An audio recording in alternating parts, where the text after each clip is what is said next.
Hi, this is Kimball Bullington. This is my presentation about planning a bicycle trip across America. So what does a bike trip across America look like? Well, there are a number of different routes, as you can see in this illustration.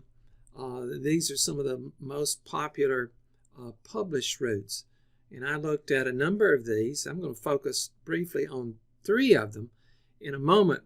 But first, to just put a structure around the project, I created a charter for it. And right up front, I began to realize that the stakeholders were a huge issue here. If I couldn't sell particularly my wife, my dear wife Dinah, on this, then this would never happen. So the project sort of morphed a little bit from purely a technical and physical project to a almost political sort of project, which is not that unusual.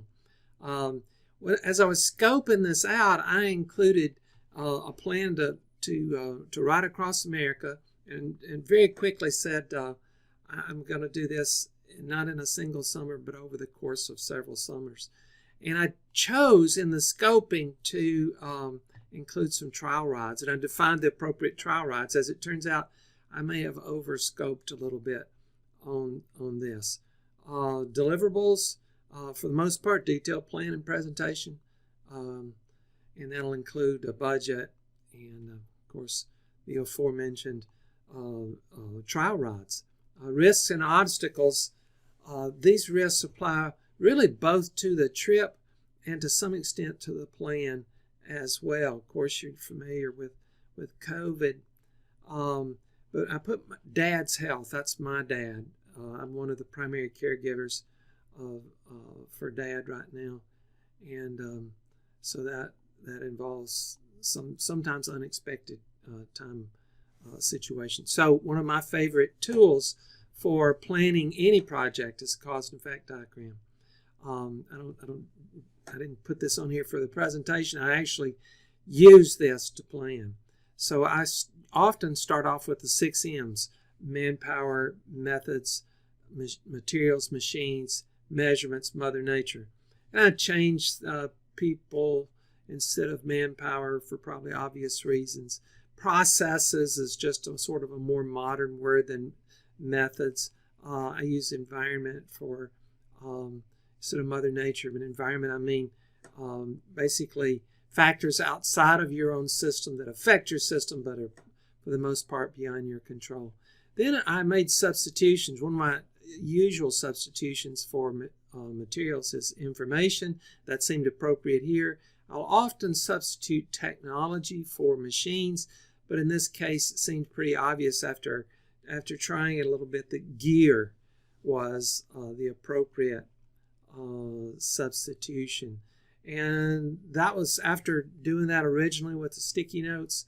I went ahead and went into Visio, because I can cram more into a Visio cause and effect diagram than I can if I'm using sticky notes, and got into more detail.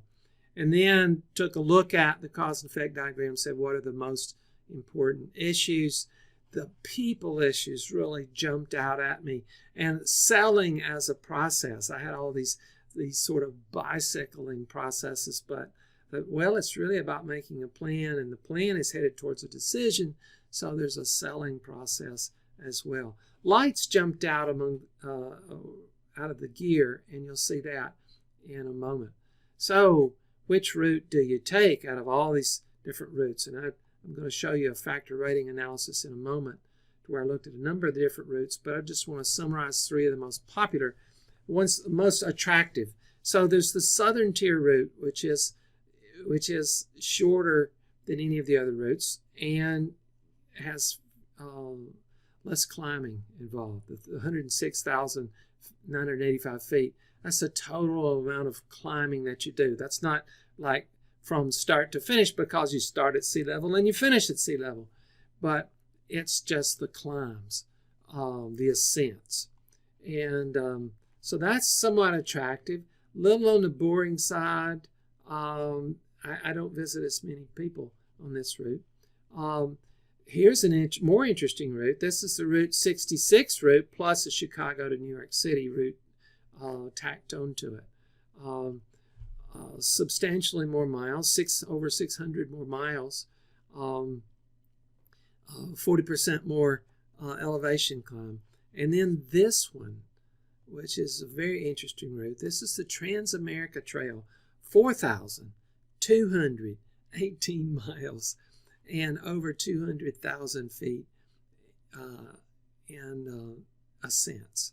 So again, I did a factor rating analysis, and if it were just up to distance and terrain, well, I would take the southern route, absolutely.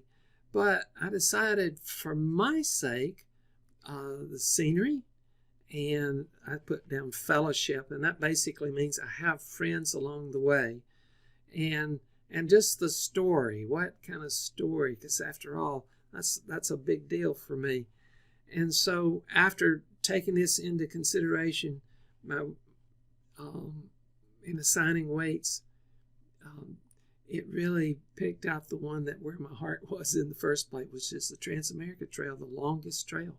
It would take 3 years. If I divide this into basically 1,000 mile segments, then that would happen in 4 years. But if you start the first one at time 0, then it's really 3 years total, 3 years elapsed.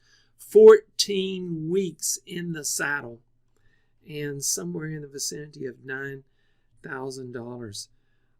If you were looking at a trip like this and you did not assess the risk, you would be foolish, and I don't like to be foolish. So I look at failure. I created a failure modes and effects analysis for the bicycle trip itself. That's part of the plan.